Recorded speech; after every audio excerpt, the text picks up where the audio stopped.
जो हमारे नए साथी हैं, या मैं ये बताना चाहूँगी, रत्नेश जी एक सीनियर कोऑर्डिनेटर थे, सफायर के पिंक पे थे। और मैं क्योंकि इस बिज़नेस की अब नेक्स्ट जनरेशन है, और रत्नेश जी के बाद में मुझे ये पेमेंट ट्रांसफ़र की गई है।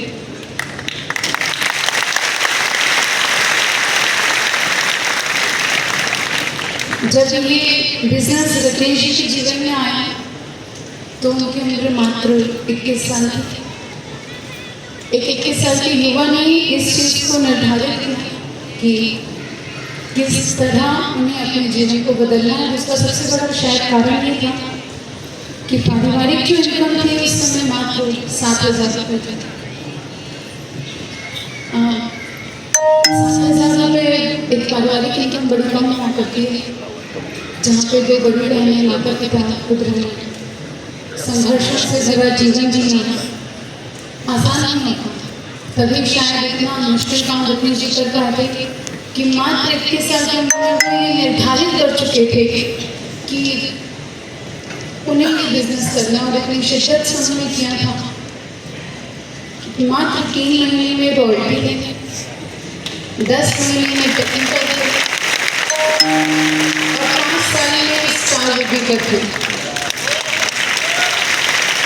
जितना प्राउड आप सबके सुंदर होता है, इससे कहीं ज़्यादा प्राउड मुझे बोलने में होता है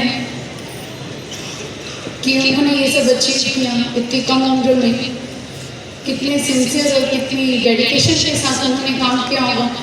कभी मैं सोचती हूँ तो लगता है इससे ज़्यादा मुश्किल और कोई काम नहीं था कि एक युवा जो इस चीज़ में अपना जीवन बिता सकते थे कि मेरे खेलने खाने की उम्र है, मैं भी बाकी युवाओं की तरह मौज मस्ती में अपना जीवन निकाल सकता हूँ।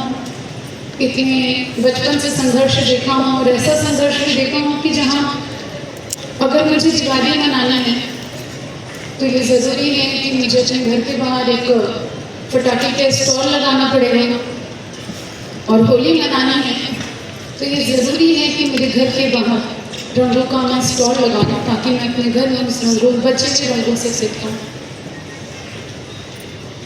ये परिवार की सच्चाई को एक्सेप्ट करते हुए उन्होंने ये इस तरह से काम किया। जिस दिन उनके जीवन में आरसी माया बना, मुझे लगता है उस दिन भगवान की उनकी नजर जरिए होती है। शायद सरस्वती माँ बैठी हो जुबान पर, उसके बाद उन्होंने कभी पीछे मुड़कर नहीं देखा। रहवासी जगदलपुर के थे, एक बड़े छोटे से घर में रहा करते थे। मैं अगर रत्नेश जी का सबसे पहला ड्रीम आपको बताऊं तो आप सब यहाँ हंसेंगे। रत्नेश जी ने अपने इनकम के सबसे पहले चेक से वॉशिंग मशीन ली थी, क्योंकि उन्हें लगता था बाकी काम करना आसान है, पर ये जो मेरी जिम्मेदारी मेरे सिर पे है कि मुझे कपड़े धोने पड़ते, ये मैं नहीं करूँगा। तो उन्होंने अपनी चेक से सबसे पहले अपने घर में वॉशिंग मशीन ली थी, जो इतने छोटे सपने के साथ चालू करे। और उसके बाद अगर वो जगदलपुर में सारे घर या गाड़ी ली, बाइक्स ली, बड़े शौकीन थे, हर रात कुछ न कुछ चलता रहता था, क्योंकि दिमाग में सब करने के वहाँ ले लेने के बाद दिमाग में फिर खुरक आता है कि चलो थोड़ी सी उड़ान और भरी जाए। जगदलपुर में तो सब हो ही गया, अपना रायपुर में मैं आगे बढ़ूँ। उन्होंने 2007-8 में रायपुर शिफ्ट हो गए थे, और 2009 में हमारी शादी हुई थी। सितंबर 2009 में ही रत्नेश जी का सफायर लेवल आ चुका था। आप सबको लग रहा होगा इतनी सारी कहानियों का कारण क्या है। सिर्फ आपको ये बताना चाहती हूँ कि एक रीजन था और एक विजन था कि जो परिवार में सिक्योरिटी नहीं थी, जो परेशानियाँ थी, वो मेरी आगे वाली पीढ़ियों तक नहीं जाना चाहिए। जो जीवन मैंने जिया है वो मेरे बच्चे नहीं जिएंगे। इससे ज़्यादा प्राउड की बात ना एक लड़की के लिए कुछ नहीं हो सकती। कि आपने एक ऐसे लड़के से शादी की है जो सेल्फ मेड है, जिसने कभी किसी की सहायता नहीं ली अपने किसी भी जीवन में आगे बढ़ने के लिए या अपने जीवन में कुछ पाने के लिए। हम सिक्योरिटी की बात करते हैं, पिक्चर परफेक्ट बोलते हैं लाइफ, मैं उस लाइफ को जी रही हूँ। पिक्चर परफेक्ट लाइफ ये होती है ना, जब आजकल जो हम इंस्टाग्राम में देखते हैं लोग 2-3 मिनट के लिए खुश होकर फोटो खिंचा लिया करते हैं, बाद में बैक टू लाइफ होते हैं। पर हमारी लाइफ में ऐसा नहीं था। पिक्चर परफेक्ट नहीं थी, लाइफ भी परफेक्ट थी। दिसंबर 2023 के पहले तक अगर किसी को ये लग रहा होगा कि रत्नेश जी बाहर थे, उनके एक्सीडेंटली हमारे साथ ये मिसहैपनिंग हुई है और उसमें उनका कोई दोष नहीं था, सिर्फ कार से उतर के कुछ चंद कदम आगे बढ़े थे।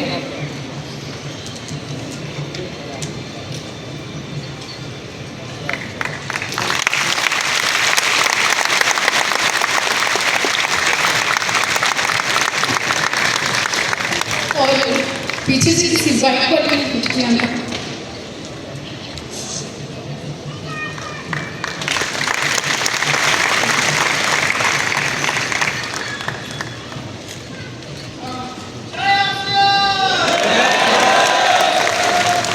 ये जो शब्द हम बोलते हैं जय सिंह, शुरू में जब मैं इस परिवार में आई तो मुझे समझ नहीं आता ये क्यों लोग इतने बावले हुए करते हैं। रत्नेश जी से बावला मुझे दुनिया में कोई नहीं लगता था, जो आरसी खाए पिए सोए जागे और कोई दिखता नहीं था मुझे कि इसके अलावा कुछ करते ही जीवन में। और आज मुझे लगता है अगर ये नहीं किया होता तो मेरा जीवन क्या होता।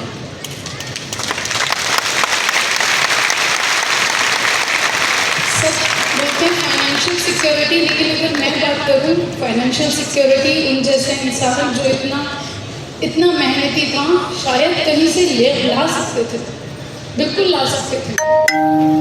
उसके बाद ये मेंटल सिक्योरिटी मुझे मिलती, ये इमोशनल सिक्योरिटी मिलती जो आज मुझे मिली पूरे आरसीएम परिवार में। आप में से जो भी साथी, मैं सिर्फ यही कहना चाहती हूँ, जो भी साथी ये सोचते हैं क्यों करूँ, एक बार ये जरूर सोचिएगा आप जो भी काम कर रहे हैं क्या उसके बाद आपके परिवार के लिए, आपके बिजनेस के जो भी सपोर्टर्स हैं वो खड़े रहेंगे। क्या उनमें से कोई भी ऐसा रहेगा जो उनके बिजनेस को देखने के लिए, उनके उस काम को देखने के लिए वहाँ खड़ा रहेगा? मुझे ऐसे कोई जगह नहीं नज़र आ रही थी उस कंडीशन में जहाँ मैं टोटली ब्लैंक थी और मुझे ये लग रहा था पाँव के नीचे से किसी ने पूरी ज़मीन खींच ली हो और कहाँ है कि अब खड़े रहो। तो ये जो हिम्मत मुझे मिली है ना कि खड़े रहो, ये मेरे परिवार ने मुझे खड़ा रखा। ये आरसीएम परिवार जिन्होंने पूरे हर एक दिन मुझे सपोर्ट किया और मुझे कहते हुए कहीं कोई संकोच, कोई शर्मिंदगी नहीं है कि अगर मेरे सारे जो हमारे साथी थे अगर वो नहीं खड़े रहते तो शायद आज इतने लोगों के बीच खड़े होकर बोलने की मुझे हिम्मत भी नहीं रहती। ये हिम्मत आती है आरसीएम से। बहुत बहुत शुक्रिया, धन्यवाद।